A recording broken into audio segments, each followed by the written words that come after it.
যুক্তরাষ্ট্রে অভিবাসন ইস্যুতে ধরপাকড়ের মধ্যে বাংলাদেশিদের নিয়ে মার্কিন প্রেসিডেন্ট ডোনাল্ড ট্রাম্পের এক পোস্ট নতুন করে আতঙ্ক তৈরি করেছে। বাংলাদেশি অধ্যুষিত নিউ ইয়র্কের জ্যাকসন হাইটস এলাকায় এখন উদ্বেগ আর উৎকণ্ঠার পরিবেশ। সোমবার ট্রাম্প তার সামাজিক যোগাযোগ মাধ্যম ট্রুথ সোশ্যালে একটি তালিকা প্রকাশ করেন।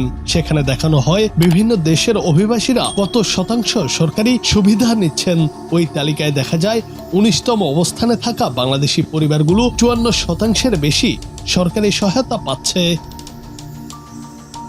ট্রাম্প দীর্ঘদিন ধরে বলে আসছেন অভিবাসীরা যুক্তরাষ্ট্রের জন্য বোঝা। তিনি সরকারি সুযোগ সুবিধা কমানোর পক্ষে। এ কারণে অনেক অভিবাসীর মধ্যে ভয় ছড়িয়ে পড়েছে। যুক্তরাষ্ট্রে বসবাসরত বাংলাদেশি এক আইনজীবী বলেন, যারা আইন মেনে বৈধভাবে থাকেন তাদের ভয়ের কিছু নেই। তবে কেউ যদি মিথ্যা তথ্য দিয়ে অবৈধভাবে সরকারি সুবিধা নিয়ে থাকে তাহলে তার বিরুদ্ধে ব্যবস্থা নেওয়া হতে পারে, এমনকি গ্রিন কার্ডও বাতিল হতে পারে।